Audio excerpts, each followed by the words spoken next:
Hi friends, hi అండి. Welcome back to our channel. నేను మీ అనూషాని. ఈరోజు మటన్ కర్రీ చేస్తున్నానండి. మటన్ ఫ్రై చేస్తున్నాను.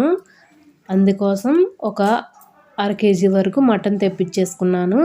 ఆ మటన్ శుభ్రంగా నీట్గా చిన్న చిన్న ముక్కలుగా కట్ చేసుకొని నీట్గా 2-3 సార్లు కడుక్కొచ్చుకోవాలండి. కడిగిన తర్వాత ఇంకా కుక్కర్లో వేస్తున్నానండి ఆ కర్రీని. ఆ కూరని వేస్తున్నానండి. ఆ కూర మొత్తం వేసేసి అందులో పసుపు, ఉల్లిపాయలు, కొంచెం ఉప్పు వేసేసి ఒక గ్లాస్ వరకు వాటర్ పోసేసేసి ఇంకా కుక్కర్ అనేది పొయ్యి మీద పెట్టేస్తానండి. ఒక 10 విజిల్స్ పైనే మనం విజిల్స్ పెట్టాలండి. మటన్ చాలా ఎక్కువసేపే ఉడికిద్ది. అందుకని కుక్కర్లో పెట్టేసేసుకుంటున్నాను. ఇప్పుడు విజిల్స్ వచ్చేసినాయండి. చూడండి, మటన్ చక్కగా ఉడికింది. నీళ్ళు చూసారా ఎన్ని ఉన్నాయో. నీళ్ళు కొంచెం ఎక్కువే వేసి ఉడకపెట్టుకున్నాను అనమాట. ఎందుకని కొంచెం ఎక్కువే నీళ్ళు వేసి ఉడకపెట్టానంటే ఇప్పుడు చెప్తాను. మటన్ సూప్ కూడా చేస్తున్నానండి నేను. కొంచెం చలికాలం కదా, కొంచెం వేడివేడిగా సూప్ తాగితే కొంచెం మనకు కూడా బాగుండిద్ది అని చెప్పేసి మటన్ సూప్ చేస్తున్నాను. కొంచెం నెయ్యి వేసుకున్నానండి. కొంచెం ఆయిల్ కూడా వేసేసుకోవచ్చు. వేసుకోండి, 2 కలిపి వేసుకోండి. ఇలా పెట్టుకుంటే మంచి వాసన, స్మెల్తో పాటు టేస్ట్ కూడా వచ్చిద్దనమాట. అలానే ఫస్ట్ వెల్లుల్లి, తర్వాత అల్లం ముక్కలు 2 వేసుకున్నానండి. పచ్చిమిర్చి ముక్కలు వేసుకున్నాను. అవి బాగా వేగిన తర్వాత ఇందులో మల్టీగ్రెయిన్ పిండి వేసానండి. 1 స్పూన్ వేసాను. అది వేసిన తర్వాత బాగా వేయించుకోవాలి. నెయ్యిలో బాగా వేయించుకోవాలి. మంచి స్మెల్ వస్తుంది. అలా వేగిన తర్వాత కొంచెం కారం కూడా వేసుకున్నాను. ఆ కారం కూడా వేగి మంచి స్మెల్ వచ్చిన తర్వాత ఇప్పుడు కుక్కర్లో ఉన్న వాటర్ మొత్తం జాలిగంటి సహాయంతో ఆ వాటర్ మొత్తం వేసుకోవాలి. తర్వాత కొంచెం బోన్స్ ముక్కలు కూడా 2-3 వేసాను. వేసిన తర్వాత ఆ చారు బాగా తెరులుతున్నాయి చూసారా మంచిగా.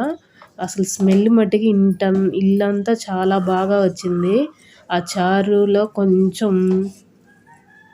కొంచెం సాల్ట్, ఉప్పు, కారం ఏదో ఇందాకే వేసాను కాబట్టి కొంచెం రుచి చూసుకొని సాల్ట్ అనేది వేసుకున్నాను.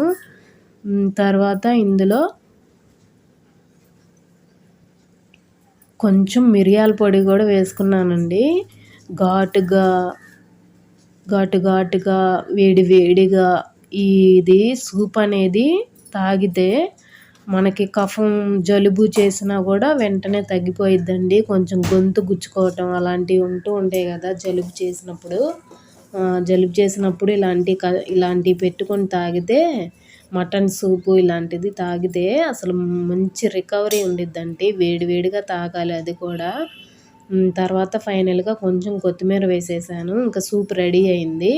ఇంకా అది పక్కన పెట్టేసుకున్నానండి. ఇప్పుడు ఇంకా కూర అనేది స్టార్ట్ చేస్తున్నాను. ముందుగా బాండీ పెట్టేసుకొని ఆయిల్ వేసుకోవాలి. ఆయిల్ వేసేసుకున్న దాంట్లో ఉల్లిపాయ, పచ్చిమిర్చి, కరివేపాకు 3 వేసేసి వేయించేసుకుంటున్నాను.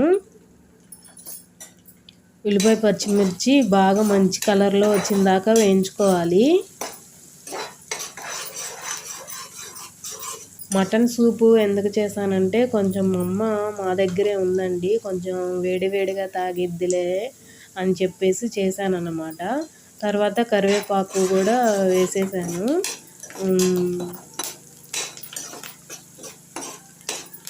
ఉల్లిపాయలు కొంచెం కలర్ మారిందాకా ఉంచుకోవాలండి. మంచిగా వేయించుకోవాలి. మటను ఫ్రై చేస్తున్నానండి ఈరోజు. అందుకోసం ఉల్లిపాయలు పేస్ట్గా కాకుండా ముక్కలుగానే వేసుకోవాలి. ఇప్పుడు అల్లం వెల్లుల్లి పేస్ట్ కూడా వేసుకున్నానండి. అది కూడా చక్కగా మంచిగా వేయించుకోవాలి. పచ్చివాసన పోయేదాకా వేయించుకోవాలి. అల్లం పేస్ట్ ఇవి వేసిన తర్వాత అండి అడుగంటుతూ ఉండిద్ది. చాలా జాగ్రత్తగా తిప్పుతూ వేయించుకోవాలి. తర్వాత ఇందులోనే ధనియాల పొడి, జీలకర్ర పొడి, తర్వాత కారం 2 స్పూన్ల వరకు కారం కూడా వేసుకున్నానండి. తర్వాత ఉప్పు కూడా ఇందాక మటన్ ఉడికిపెట్టేటప్పుడు కుక్కర్లో 1 స్పూన్ వరకు వేసేసుకున్నాను. ఇప్పుడు వచ్చేసి కర్రీలో 1½ స్పూన్ వరకు వేసుకోండి. కొంచెం పసుపు అన్నీ వేసేసుకోండి. ధనియాల పొడి, జీలకర్ర పొడి, కారం, పసుపు, ఉప్పు అన్నీ వేసేసుకొని కలుపుకోవాలి. కలుపుకున్న తర్వాత మనం ముందుగా ఉడికించి పెట్టుకున్నాం కదా మటను, అది కూడా ఇందులో వేసేసుకోవాలి. ఇలా మంచిగా ఇవి వేసుకున్నవన్నీ ఉల్లిపాయ పేస్ట్లో వేసుకున్నవన్నీ బాగా వేగాలండి. ఇవి వేగిన తర్వాతే వేసుకోవాలన్నమాట ఆ మటన్ని. చాలా మంచి వాసన వస్తూ ఉండిద్దండి. ఏదైనా నాన్ వెజ్ వండుతున్నప్పుడు ఫస్ట్ అవి కుక్కర్లో పెట్టినప్పుడు స్మెల్ అంతగా బాగోపోయినా తర్వాత కర్రీస్ వండుతున్నప్పుడు మటుకి ఇల్లంతా గుమగుమలాడుతూ ఉండిద్దనమాట. చాలా టేస్టీగా ఉండిద్ది. ఇలా మసాలాలన్నీ వేగిన తర్వాత ఇంకా మటన్ కూడా వేసేసుకున్నానండి.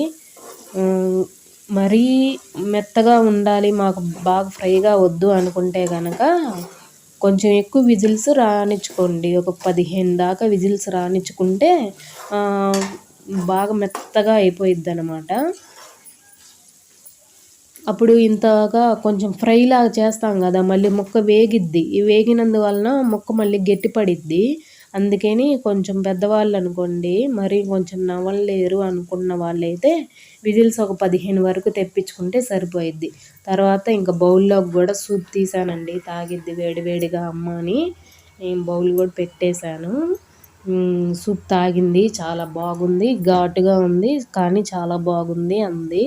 వేడివేడి తాగితేనే ఆ మజా ఉండిద్దని చెప్పేసి ఇచ్చాను. తర్వాత ఇంకా ఇదండి మటన్ పొడి ఏంటంటే లాస్ట్గా గరం మసాలా వేసుకున్నాను. కూర అయితే ఆల్మోస్ట్ అయిపోయిందండి. చూసారా, అసలు ఆయిల్ అనేది ఏం కనిపించట్లేదు. నేనైతే ఆయిల్ అనేది ఎక్కువగా ఏమీ వేయనండి. ఆయిల్ ఎక్కువ వేసుకున్నారనుకోండి 2-3 రోజులు కూర ఫ్రైయే కాబట్టి తిన్నదాన్ని బట్టి ఉండిద్ది. కాకపోతే నేను ఆయిల్ మట్టుకి మనకెంత అవసరమో అంతవరకే వేస్తాను. కూర కూడా దగ్గరికి వచ్చేసింది. ఇంకా కొంచెం కొత్తిమీర కూడా వేసేసుకున్నాను. ఇప్పుడే కొత్తిమీర వేసుకోవచ్చు, పుదీనాకు కొంచెం సన్నగా కట్ చేసుకున్న కరివేపాకు కూడా వేసేసుకోవచ్చు అనమాట. ఇలా చేసుకుంటే restaurant style mutton curry ready అండి. చాలా అంటే చాలా బాగుండిద్ది కర్రీ.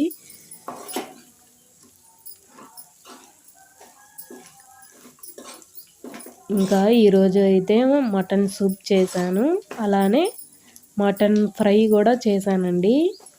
చాలా చాలా బాగున్నాయి రెండు కూడా. ఇప్పుడు వాటికి ఛానల్ని సబ్స్క్రైబ్ చేసిన వాళ్ళందరికీ చాలా చాలా థ్యాంక్స్ అండి. ఇప్పుడు వీడియో చూస్తున్న వాళ్ళు ప్రతి ఒక్కరు కూడా లైక్ చేయండి, షేర్ చేయండి, ఛానల్ని సబ్స్క్రైబ్ చేసుకోండి. Thank you for watching. మరొక మంచి వీడియోతో మీ ముందుకు వస్తాను. Thank you. బాయ్.